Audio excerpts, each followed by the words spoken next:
지금 오랜 시간 지금 장시간 컨퍼런스를 이어오고 있는데요. 감사하고요. 지금 유튜브를 시청하고 계신 일반인 분들이 몇 가지 질문을 좀 해주셨습니다. 그래서 마지막으로 몇 가지 질문하고 그런 부분들을 좀 정리하는 시간을 가지도록 하겠습니다. 약간 뜬금없는 질문일 수가 있는데요. 인터넷에 리지라는 분이 리처드 테일러 교수에게 질문을 드렸습니다.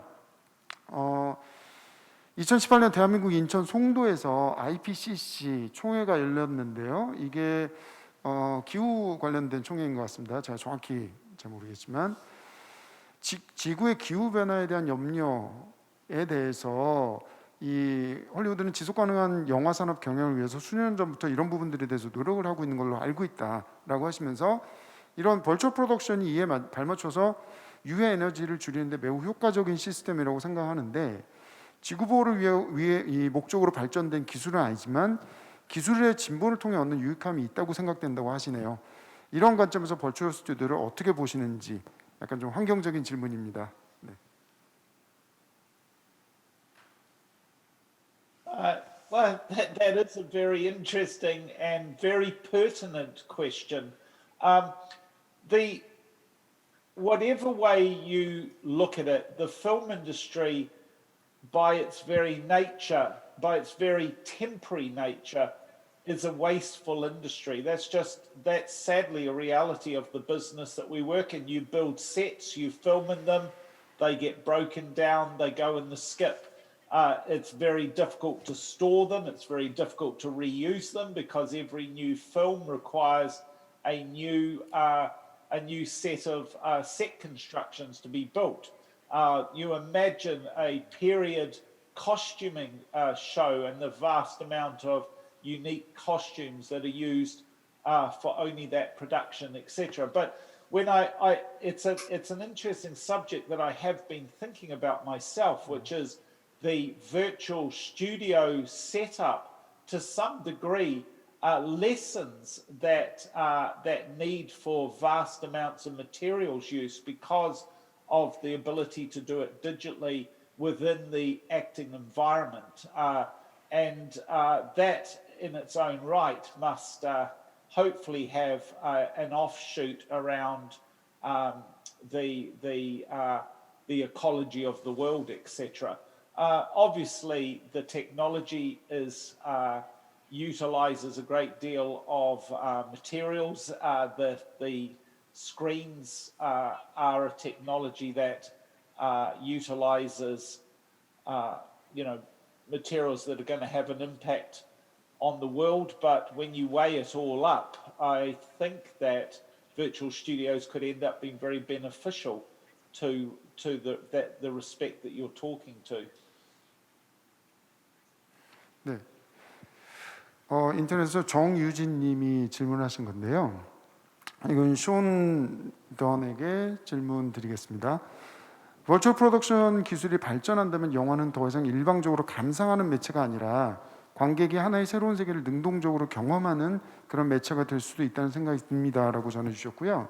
이에 대해서 어떻게 생각하시는지, 다시 말하면 제작으로서의 버추얼 솔루션이 아니라 이거를 관객들이 경험할 때 혹시 이런 버추얼 프로덕션이 사용될 수 있을지, 그런 가능성이 있는지 좀 부탁드리겠습니다. Sorry, I was muted. So are we talking about the actual experience? So if we were actually watching, like a piece of entertainment, are we talking about how the audience could interact with that? Is that sort of what the question is? 전반적으로 질문인 것 같은데요. 이게 경험하는 매체로서의 벌처 프로덕션이 어떤 의미를 가질 수 있을지, 이후에 그런 가능성이 있는지, 이런 부분들을 질문하시는 것 같습니다. Well, I mean, I guess it depends. Like right now, when we talk about like film and TV, it's a very 2D, really. Like it's images that we're pushing out.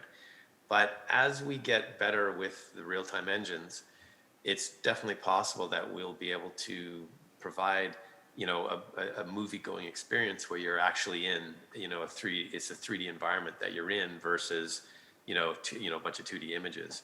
And you know, from that standpoint, I think it could be interesting for, you know, and you'd have to figure out how this would work, but to have, you know, the viewer having an influence on, you know, maybe what's being looked at in a scene, or being able to, you know, navigate or move around in that scene in a different way than maybe what you know, what the cameras are wanting.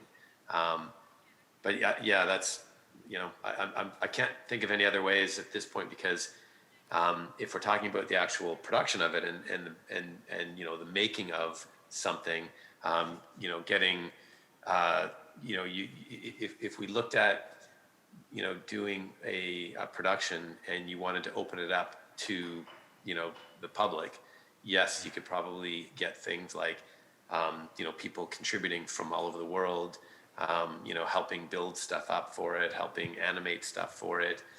You can certainly look at doing that sort of thing. But yeah, so I'm not 100% sure if that's really answering the question or not.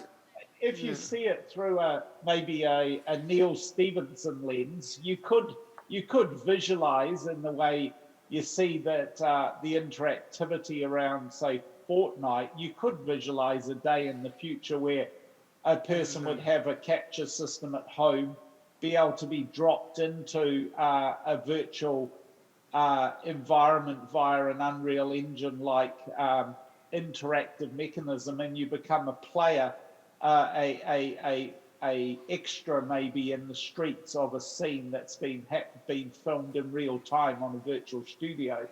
I mean, it's a while away yet, but you know, in that science fiction like dream, wouldn't that be phenomenal? And you can definitely see that Epic are taking the technology and the ecosystem in a direction where people can feel like they're existing within that virtual world. And you're already holding concerts within that virtual world, etc. And your avatar is participating. Well, imagine the day when you could actually be participating in a television series being shot in real time, and you're dropping in from your own capture system at home. 감사합니다.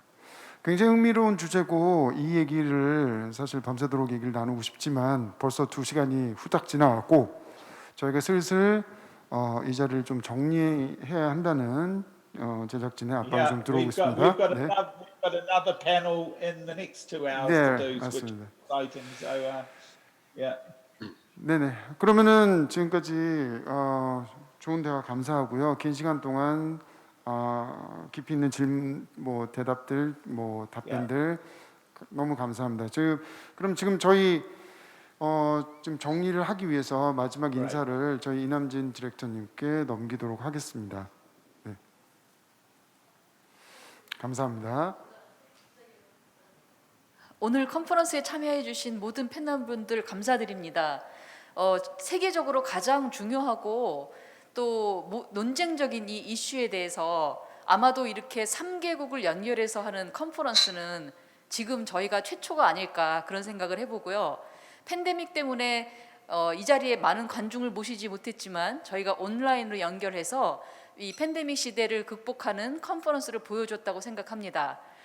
비록 외부 환경이 좋지 않지만 이렇게 캐나다와 뉴질랜드, 한국의 영화인들이 같이 모여서 이 시대를 극복하는 진정한 연대의 힘을 지금 보여주고 계시다고 생각하고 대단히 감사드립니다.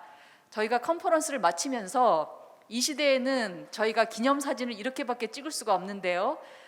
배경에 계시는 우리 패널분들과 그 앞에 오늘 패널로 참여하신 한국 영화인들이 같이 모여서 기념사진을 찍고 끝내겠습니다. Job.